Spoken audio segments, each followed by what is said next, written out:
everyone, my name is Delphine from Delphine's Journal, and today we're going to create a March weekly spread together. Let me know in the comments what you'd like me to film next. Okay, so we're clearly not in March anymore, but I'm not gonna let that stop me from editing this video and posting it. The truth is, you could totally recreate this entire setup in April, May, June, whenever you want. It doesn't matter. So I hope you still stick around and watch this video because I'm going to show you the entire process of creating a weekly spread. What I'm starting with here is taking a Sakura Pigma Micron in the nib 01 and I'm drawing my boxes for the week. I decided to go with 7 boxes because I wanted to leave some extra space for a small collage at the top left of my spread.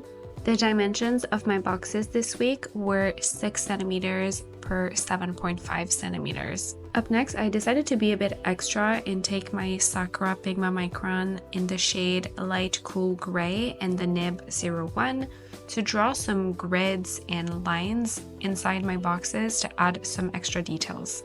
This is legit the longest part of creating this entire setup, but I just love the look. I tried to show it a little bit earlier in the video, but I am running my pen along my ruler and removing pressure from time to time to create a broken line effect. I not only love the look, but I also think it's a very forgiving technique, especially when your boxes have round edges like I'm doing right now. This makes for a spread that is a little bit more full and balanced in my opinion. For reference, my bullet journal is an A5 format from Archer and Olive. As usual, you can use my affiliate code Delphine10 for 10% off your Archer and Olive purchase. An A5 journal has 26 boxes from left to right and 38 from top to bottom, but since I created tabs in March, I only had 25 boxes from left to right. And that does have an impact on the layout options. Once I was finally done with my grid, I erased my pencil marks and removed the eraser crumbs with my desk vacuum. This is such an extra little machine, but I just love it. And then it was time to create the little collage at the top left corner of my spread. I took some of my homemade grid paper to include a mini calendar in my tiny collage. I personally love to include a mini calendar because not only do I love their look, but I also think it's very practical to have an overview of your entire month in your weekly spread.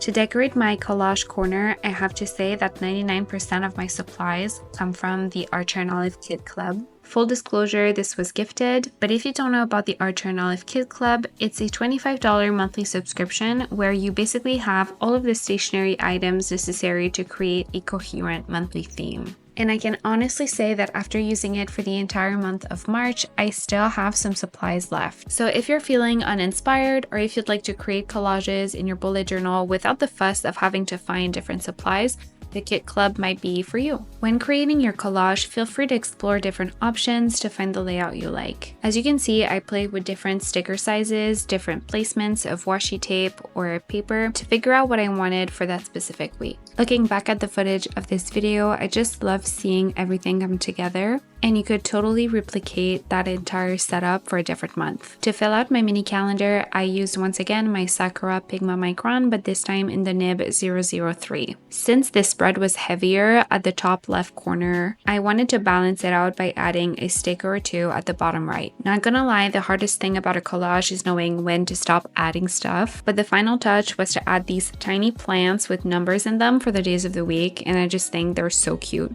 Okay, I lied. The final touch was to take my brush pen to highlight the days of the week in my mini calendar. And that concludes my weekly bullet journal setup. I hope you enjoyed this video. Please like and subscribe to my channel if you enjoy this type of content. And let me know what type of video I should film next. I've been trying to film more YouTube videos, but I've been so bad at actually sitting down and editing. Oh, and before we leave, I figured I would also flip through my March spreads super quickly. I thought this might give you some extra inspiration. And also please tag me if you end up recreating one of these spreads. I just love seeing your creations and how in this community we constantly inspire each other. That's it for today. See you in the next one. Bye.